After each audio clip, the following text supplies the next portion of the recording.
Farm tech സൊല്യൂഷൻസിൻ്റെ ആദ്യ വീഡിയോയിലേക്ക് ഏവർക്കും സ്വാഗതം. ഇന്ന് നമ്മൾ ചർച്ച ചെയ്യുന്നത് കർഷകൻ്റെ ഒഴിയാബാധയായി മാറിയിരിക്കുന്ന ജലദോഷത്തെയും ചുമയെയും പറ്റിയാണ്. പലരും പല മരുന്നുകൾ പരീക്ഷിച്ച് നോക്കിയിട്ടും ഒരു മാറ്റവും കാണാതെ ബുദ്ധിമുട്ടുന്ന ഒരു അവസ്ഥയിലാണുള്ളത്. അതിനാൽ നമ്മൾ ആദ്യം ചെയ്യേണ്ട ഒരു കാര്യം എന്നുള്ളത് നമ്മുടെ പരമ്പരാഗതമായിട്ട് പഴമക്കാർ ഉപയോഗിച്ച് വരുന്ന രീതിയിലുള്ള കൂട് സംവിധാനത്തിൽ ചെറിയൊരു മാറ്റം കൊണ്ടുവരലാണ്. നമ്മുടെ കൂടുകളിൽ അധികവും ഉണ്ടായിരിക്കുക നമ്മുടെ കൂടിൽ നിന്ന് മൂത്രവും കാഷ്ടവും എല്ലാം കൂടിൻ്റെ അടിയിലേക്ക് ഡയറക്റ്റ് വീണ് അവിടെ കിടന്ന് അത് പിന്നെ നമുക്ക് ആവശ്യമുള്ളപ്പോൾ വാരിക്കോരി എടുക്കുന്ന ഒരു സിസ്റ്റമാണ് ഉള്ളത്. അതിന് ചെറിയൊരു മാറ്റവും അതുപോലെ തന്നെ ആട്ടിൻകൂട്ടിൽ നിന്ന് വരുന്ന നാറ്റവും ഒഴിവാക്കുക എന്നതിനുള്ള 1-2 വിദ്യകൾ ഞാൻ നിങ്ങൾക്കിവിടെ പരിചയപ്പെടുത്താം.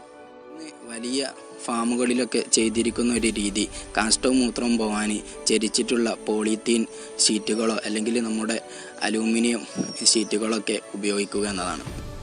എന്നാൽ ഒരു സാധാരണ കർഷകനെ സംബന്ധിച്ച് വലിയ മുതൽ മുടക്ക് എന്നത് പലപ്പോഴും നഷ്ടമാണ് വിളിച്ചു വരുത്തുക. അപ്പോൾ ഇതിനുള്ള ഒരു പരിഹാരം എന്നുള്ളത് നമ്മുടെ വീടുകളിൽ നമ്മുടെ കുട്ടികൾ ഉപയോഗിക്കുന്ന ഷീറ്റുകളുണ്ടാവും.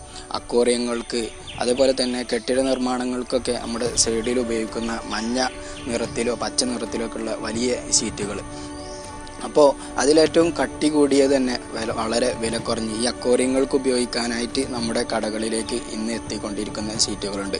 മീറ്ററിന് 40 രൂപയും അതേപോലെ അതിൻ്റെ വീതിയായിട്ട് നമുക്ക് 2 മീറ്ററിന് മുകളിൽ വരെ ഇന്ന് ലഭിക്കും. അത്തരത്തിലുള്ള ഷീറ്റുകൾ വാങ്ങിയിട്ട് ഫ്ലെക്സിനൊക്കെ സൈഡിൽ ഉപയോഗിക്കുന്ന ഹുക്ക്, അതും എത്ര വലുപ്പമോ വീതിയാണ് നിങ്ങളുടെ കൂടിനുള്ളത്. അപ്പോൾ അതിൻ്റെ താഴ് ഭാഗത്തേക്ക് ഉള്ള അളവ് വെച്ചിട്ട് 8 ഹുക്കോ 6 ഹുക്കോ ഒക്കെ വാങ്ങിയിട്ട് കയറുകൊണ്ട് ചെരിച്ച് നമ്മുടെ കൂടിനടിയിലേക്ക് കെട്ടിയിട്ട് ഒരു പാത്രത്തിലേക്ക് അല്ലെങ്കിൽ ഒരു വട്ടപാത്രമോ ബക്കറ്റോ നിങ്ങൾക്ക് എന്താണോ ഉപയോഗിക്കാൻ പറ്റുന്നത് അതിലേക്ക് നിങ്ങൾക്ക് ഈ കാഷ്ടത്തെയും മൂത്രത്തെയും ദിവസവും ശേഖരിക്കാം. ഇത് നിങ്ങൾക്ക് നിങ്ങളുടെ കൃഷിയിടത്തിലേക്ക് ഉപയോഗിക്കാം. കാഷ്ടവും മൂത്രവും എന്ന് നിങ്ങൾക്ക് വേറെ തന്നെ ലഭിക്കുകയും ചെയ്യും. നിങ്ങളത് വിൽക്കാനാണ് ഉദ്ദേശമെങ്കിൽ അതിനുള്ള സൗകര്യം നിങ്ങൾക്ക് കഴിയും. അതോടൊപ്പം തന്നെ നമ്മുടെ കൂടുകളിലെ ആടുകളെയും നമുക്ക് രക്ഷിക്കാൻ സാധിക്കും. പിന്നെയുള്ളത് നമ്മുടെ ഭക്ഷണ പാത്രങ്ങൾ, വെള്ളം കൊടുക്കുന്ന പാത്രങ്ങൾ, അതിൻ്റെ വൃത്തിയാണ്. അപ്പം അധിക വീട്ടിലും 1-2 ആടുകളൊക്കെ ആണെങ്കിൽ വളരെ നല്ല രീതിയിൽ നല്ല മികച്ച ഫുഡുകളും നല്ല ഭക്ഷണ പാത്രങ്ങളൊക്കെ ഉണ്ടായിരിക്കുക. നല്ലൊരു 8-10 ആടോ അല്ലെങ്കിൽ അതിൽ അധികം കൂടുമ്പോഴോ ഒക്കെ നമുക്ക് പലപ്പോഴും സംഭവിക്കുന്നത് എന്നും ഒരേ പാത്രത്തിലായിരിക്കും വെള്ളം ഉണ്ടാവുക. അത് പലപ്പോഴും ഒരാഴ്ചയിൽ കൂടുമ്പോഴോ 3-4 ദിവസം കൂടുമ്പോഴൊക്കെ ആയിരിക്കും നമ്മളത് വൃത്തിയാക്കുക. ഇത് നമ്മുടെ ആടുകളെ വളരെയധികം ദോഷകരമായി ബാധിക്കുന്നു. കാരണം 2-3 ദിവസം മുമ്പ് അതിൻ്റെ സൈഡുകളിൽ തങ്ങി നിൽക്കുന്ന പിണ്ണാക്കിൻ്റെയും മറ്റു അവശിഷ്ടങ്ങൾ, ഭക്ഷണാവശിഷ്ടങ്ങൾ, അതിൽ നിന്ന് ഫംഗൽ ബാധ ഉണ്ടാവുകയും അത് വെള്ളം കുടിക്കുന്ന ആടുകളിലേക്ക് എത്തുകയും അതോടൊപ്പം തന്നെ കൈത്തീറ്റയിൽ നമ്മൾ ഉപയോഗിക്കുന്ന വസ്തുക്കളുടെ ശുചിത്വം, അതിൻ്റെ കാലപ്പഴക്കം, അതിലുണ്ടാകുന്ന പൂപ്പൽ ബാധകൾ എല്ലാം തന്നെ ജലദോഷത്തിന് വഴിവെക്കുന്നു. പൊടിപടലങ്ങളുള്ള സ്ഥലത്താണ് നിങ്ങളുടെ കൂടെങ്കിലും ജലദോഷം സാധാരണയായി നമ്മുടെ കൂടുകളിലേക്ക് പെട്ടെന്ന് വരും. ഇതുപോലെ തന്നെ നമ്മളിലധികവും പുതിയ ആടുകളെ വാങ്ങുന്നവരായിരിക്കും.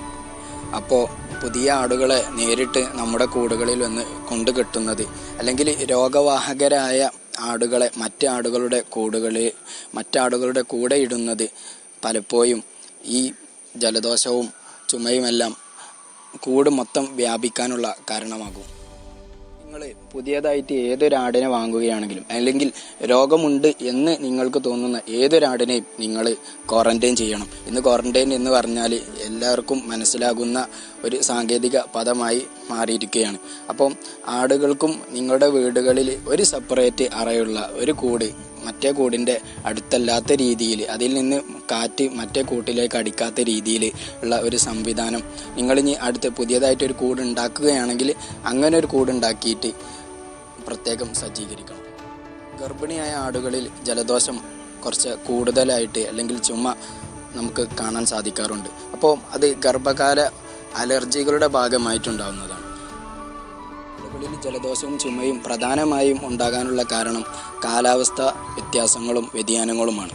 അപ്പോൾ നമ്മൾ അതിനു വേണ്ടി ചെയ്യേണ്ട ഒരു ടിപ്സ് എന്ന് പറയുന്നത് നമ്മുടെ കൂടിൻ്റെ സൈഡിലുള്ള പലകകൾ തമ്മിലുള്ള അകലം ചിലപ്പോൾ നല്ല വായു സഞ്ചാരത്തിനെന്ന് പറഞ്ഞിട്ട് നമ്മൾ നല്ല വീതിയിലായിരിക്കും സൈഡ് ഭാഗത്ത് പലക അടിച്ചിട്ടുണ്ടാകുക. അല്ലെങ്കിൽ നിങ്ങളുടെ കമ്പിയാണെങ്കിൽ ആദ്യമേ നല്ല വായു സഞ്ചാരം ഉള്ളതുകൊണ്ട് കമ്പി ആയിരിക്കും നിങ്ങളുടെ കൂടിൻ്റെ സൈഡ് ഭാഗത്തുണ്ടായിരിക്കുക. അപ്പം ഇതെന്ത് ചെയ്യണമെന്ന് വെച്ചാൽ നമ്മുടെ ആടുകൾ കിടക്കുന്ന ഒരു ഉയരം ഉണ്ടാവുമല്ലോ, ആ ഉയരത്തിന് കണക്കാക്കിയിട്ട് നമുക്ക് പ്ലാസ്റ്റിക് ചാക്കുകളോ ഉപയോഗിക്കുന്നതായിരിക്കും നന്നാവുക. കാരണം തുണിച്ചാക്കുകളോ അല്ലെങ്കിൽ ചണച്ചാക്കുകളോ ഉപയോഗിക്കുകയാണെങ്കിൽ മൂത്രമാറ്റം ആയത് അതെപ്പോഴും ചീഞ്ഞുകൊണ്ടിരിക്കും.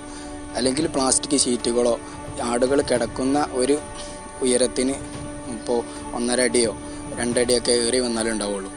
ആ ഒരു ഉയരത്തിന് കൂടിന് ചുറ്റും പൂർണ്ണമായിട്ട് മറക്കുക. ബാക്കി മുകൾ ഭാഗത്തു കൂടെ പൂർണ്ണമായ വായുസഞ്ചാരം കിട്ടുകയും വേണം. ഇങ്ങനെയാണെങ്കിൽ കാലാവസ്ഥാ വ്യതിയാനം മൂലം അല്ലെങ്കിൽ ശക്തമായ തണുപ്പ് മൂലം, കാറ്റ് മൂലം, മഴ മൂലമെല്ലാം ഉണ്ടാകുന്ന ആടുകളുടെ രോഗങ്ങൾ ഒരു വിധം വരെ നമുക്ക് നിയന്ത്രിക്കാൻ കഴിയും. ഞാനും ആദ്യമായിട്ട് ആടുകളെ വാങ്ങിയപ്പോൾ എനിക്ക് കിട്ടിയിരുന്ന ആദ്യത്തെ പണി എന്ന് പറയുന്നത് ജലദോഷവും മൂക്കൊലിപ്പുമായിരുന്നു. അപ്പോൾ ഇതിനെ ചെറുക്കാൻ എനിക്ക് പൂർണ്ണമായും സാധിച്ചത് സൈഡ് ഭാഗങ്ങളിലുള്ള ഈ കർട്ടൻ സംവിധാനമാണ്. അപ്പോൾ വിദേശ രാജ്യങ്ങളിലൊക്കെ അവർ ഇറക്കുന്ന, വിദേശ രാജ്യങ്ങളിലെ മൃഗവകുപ്പൊക്കെ ഇറക്കുന്ന ബുക്കുകളിൽ അതിൻ്റെ ഗൈഡുകളിലൊക്കെ കാണാം കർട്ടൻ സംവിധാനങ്ങൾ. രാത്രി കാലങ്ങളിൽ അവർ എന്ത് ചെയ്യും, കർട്ടൻ താഴ്ത്തിയിടും ആടിൻ്റെ കൂടിന് ചുറ്റും.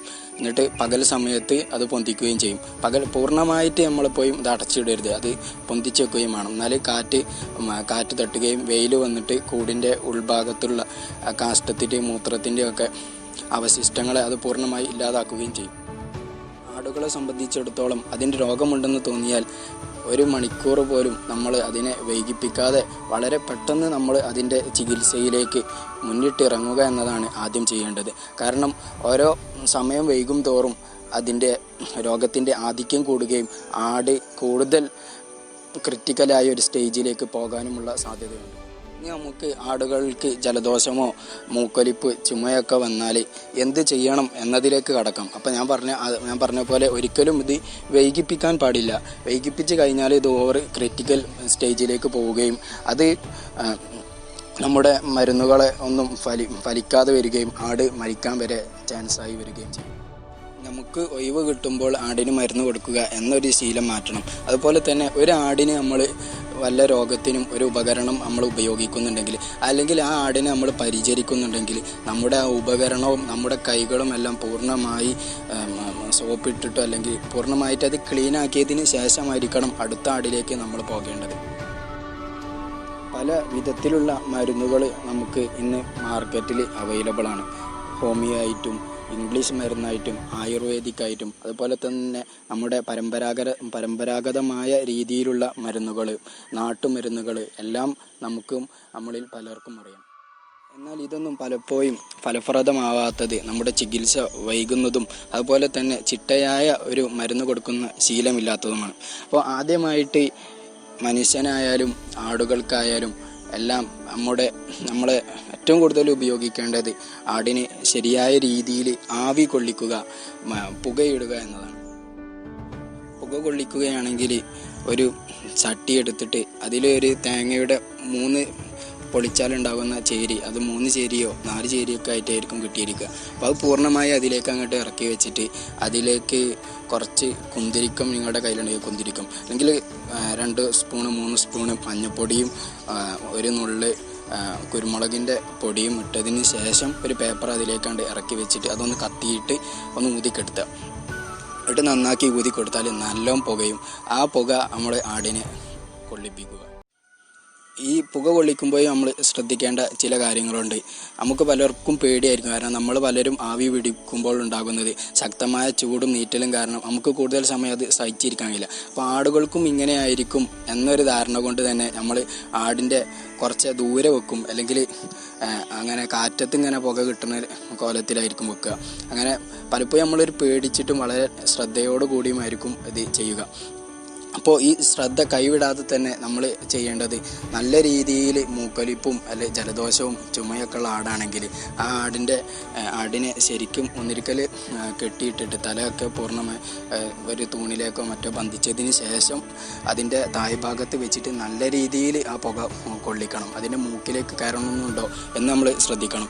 ആട് അങ്ങോട്ടും ഇങ്ങോട്ടും തിരിയാതെ അതിന് വേണ്ടി നമ്മൾ എന്തൊക്കെ ചെയ്യാൻ പറ്റും, ചിലപ്പോൾ ആടിന് പിടിക്കേണ്ടി വരും. അതുപോലെ തന്നെ പിന്നെ നമുക്ക് ഏറ്റവും ചെയ്യാൻ പറ്റുന്ന എളുപ്പമുള്ള കാര്യം എന്ന് പറയുന്നത് ആവി പിടിക്കുക എന്നതാണ്. അപ്പോൾ പലരുടെ വീട്ടുകളിലും അതിനുള്ള ഉപകരണങ്ങളുണ്ടാകും, അല്ലെങ്കിൽ വെള്ളം തിളപ്പിച്ചൊക്കെ നമുക്ക് ആവി പിടിക്കാം.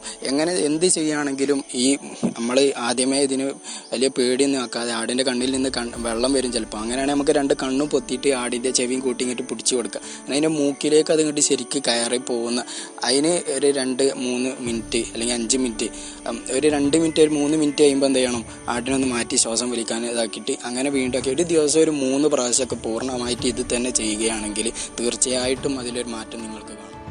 അതുപോലെ തന്നെ ആടിന് ആവി പിടിക്കുമ്പോൾ നമ്മൾ ഉപയോഗിക്കാറുള്ളത് വിക്സാണ്. അപ്പോൾ വിക്സ് ഉപയോഗിക്കുമ്പോൾ വിക്സ് നമുക്ക് ഈ ആവിയിലും ഉപയോഗപ്പെടുത്താം. അതേപോലെ ആടിൻ്റെ കൊമ്പിൻ്റെ താഴ്ഭാഗത്ത് 2 കൊമ്പിൻ്റെയും താഴ്ഭാഗത്ത്, ഇനി കൊമ്പില്ലാത്ത ആടാണെങ്കിലും ആ ഒരു കൊമ്പുണ്ടാകുന്ന ഒരു സ്ഥലം അവിടെ നമ്മൾ കുറച്ച് രോമമുള്ളതിനാൽ കുറച്ച് തോനെ വിക്സ് തന്നെ വേണം. അത് അവിടെ തേക്കുക. അതേപോലെ തന്നെ നെഞ്ചിൻ്റെ ഭാഗത്ത്, കഴുത്തിൽ എല്ലാം തന്നെ നമ്മൾ മനുഷ്യന് സാധാരണ നമ്മൾ തേക്കുന്നത് പോലെ തന്നെ ആടിനും അത് തേച്ച് കൊടുക്കുക. ഈ ആവി പിടിച്ചതിന് ശേഷം ഇതൊക്കെ തുടച്ച് വൃത്തിയാക്കി അതും കൂടി ചെയ്തു കൊടുത്താൽ നല്ല മാറ്റം നമുക്ക് കാണാൻ കഴിയും. ഇനി വിക്സിന് പകരമായിട്ട് നമുക്ക് ഉപയോഗിക്കാൻ പറ്റുന്ന നല്ല ഫലപ്രദമായിട്ടുള്ള ഒരു മരുന്നാണ്, യുനാനി മരുന്നാണ് സബ്സം എന്ന് പറയുന്നത്. നമ്മളിൽ പലരും സബ്സം എന്ന മരുന്ന് ഉപയോഗിക്കുന്നവരായിരിക്കും, ചിലർ അതിനെക്കുറിച്ച് ആദ്യമായിട്ട് കേൾക്കുന്നവരായിരിക്കും. ഏതായാലും ജീവിതത്തിൽ ഒരു പ്രാവശ്യമെങ്കിലും സബ്സം നിങ്ങൾ വാങ്ങണം, കാരണം അത്രക്കും അത് ഒരു ഫലം തരുന്നൊരു മരുന്നാണ്. അപ്പോൾ നമുക്ക് വിക്സിന് പകരമായിട്ട് ആവി പിടിക്കുന്നതിൽ നമുക്ക് ഈ സബ്സം ഉപയോഗിക്കാൻ പറ്റും. അതുപോലെ തന്നെ കഫം, അതുപോലെ തന്നെ പനി ഒക്കെ ഉണ്ടെങ്കിൽ ആ മരുന്ന് നമുക്ക് വായക്ക് ഉള്ളിലേക്കും കൊടുക്കാൻ പറ്റും. വെള്ളത്തിൽ ഇറ്റിച്ചാണ് കൊടുക്കേണ്ടത്. മനുഷ്യനായാലും പനിക്കും കഫക്കെട്ടിനും ഒക്കെ കൊടുക്കുന്ന ഒരളവ് അതിലുണ്ട്. ഒരു നിശ്ചിത അളവ് വെള്ളത്തിൽ ഒരു 5 തുള്ളിയേറ്റാണ്. അപ്പം അത് കൊടുത്താൽ അതും കൊടുക്കുക. അതുപോലെ അതിനോടൊപ്പം തന്നെ പൂർണ്ണമായിട്ട് ആവി പിടിക്കുക. ഇത് ചെയ്താൽ നമുക്ക് ഇത് മാറ്റിയെടുക്കാം. ഇനി ഇതുകൊണ്ടൊന്നും നിങ്ങളുടെ ജലദോഷം മാറിയില്ല എന്നുണ്ടെങ്കിൽ നിങ്ങളെ കാത്ത് ഹോമിയോയിൽ നല്ല മരുന്നുകൾ ഇരിപ്പുണ്ട്. ബലഡോണ 200, റെസ്റ്റോക്സ് 200 എന്ന് പറയുന്ന 2 മരുന്നുകൾ. അപ്പം പനി, അതേപോലെ തന്നെ ജലദോഷം, നീർക്കെട്ട്, അല്ല ഇൻഫെക്ഷൻസ് കാര്യങ്ങൾ ഒക്കെ ഉണ്ടെങ്കിൽ ഈ മരുന്ന് കൊണ്ട് നിങ്ങൾക്ക് അതിനെ മാറ്റിയെടുക്കാൻ സാധിക്കും. അപ്പം ഈ 2 മരുന്നുകളും 10 തുള്ളി വീതം 3 നേരം, രണ്ടും ഓരോ മരുന്നും ഇപ്പോൾ ബലഡോണിൻ്റെ രാവിലെ കൊടുക്കുമ്പോൾ 10 തുള്ളി ആദ്യം കൊടുക്കുക, ഒരു 5 മിനിറ്റ് കഴിഞ്ഞിട്ട് റെസ്റ്റോക്സ് കൊടുക്കുക. അതുപോലെ ഉച്ചക്കും അതുപോലെ രാത്രിയും, അങ്ങനെ 3 നേരം ആവർത്തിച്ച് കൊടുക്കുക. ഇതോടുകൂടി തന്നെ ആവി പിടിക്കലോ അല്ലെങ്കിൽ പുക കൊള്ളിക്കലോ നിങ്ങൾ പിന്തുടരുകയും ചെയ്താൽ നല്ല മാറ്റം കാണാൻ സാധിക്കും. അവസാനമായിട്ട് എനിക്ക് നിങ്ങളോട് പറയാനുള്ളത്, ഇതുകൊണ്ടൊന്നും അവസാനിക്കാത്ത ചുമകളുണ്ടാകും. വൈറലായിട്ട് വരുന്ന ജലദോഷവും ചുമയും എല്ലാം ഉണ്ടാകും. അപ്പോൾ അതിന് നിങ്ങളൊരു വിദഗ്ധനായ ഒരു ഡോക്ടറുടെ സഹായം തേടേണ്ടി വരും. അങ്ങനെ സഹായം തേടുമ്പോൾ നിങ്ങൾ ആടിന് എന്തൊക്കെ രീതിയിലുള്ള ഭക്ഷണങ്ങളാണ് കൊടുക്കുന്നത്, അതുപോലെ തന്നെ ആടിന് ഗർഭമുണ്ടോ ഇല്ലയോ, എത്ര കിലോ ആടിന് തൂക്കമുണ്ട് എന്നതിനെ പറ്റിയെല്ലാം ഒരു ധാരണയും അത് ഡോക്ടർക്ക് പറഞ്ഞു കൊടുക്കുകയും വേണ്ടി വരും. അതിൻ്റെ വയസ്സോ പ്രായം തൂക്കമൊക്കെ പറഞ്ഞു കൊടുക്കുന്നത് കൃത്യമായ ഒരു അളവിൽ ഡോസിൽ നല്ല മരുന്നുകൾ നിങ്ങൾക്ക് ലഭിക്കാൻ സഹായകരമാകും. ഇതിലും നല്ല മരുന്നുകൾ ഉപയോഗിച്ച് വിജയിച്ചവർ നിങ്ങളിലുണ്ടാകും. അവർ ആ മരുന്നുകളും അതെങ്ങനെ കൊടുത്തു എന്നുള്ളതും താഴെ കമൻറ്റ് ബോക്സിൽ പൊതുജനങ്ങൾക്ക് വേണ്ടി രേഖപ്പെടുത്തിയാൽ നന്നായിരുന്നു. അതുപോലെ തന്നെ ഫാംടെക് സൊല്യൂഷൻ്റെ ആദ്യത്തെ വീഡിയോ ആണ്. നിങ്ങളുടെ എല്ലാ സപ്പോർട്ടും വേണമെന്ന് അഭ്യർത്ഥിച്ചുകൊണ്ട് നിർത്തുന്നു.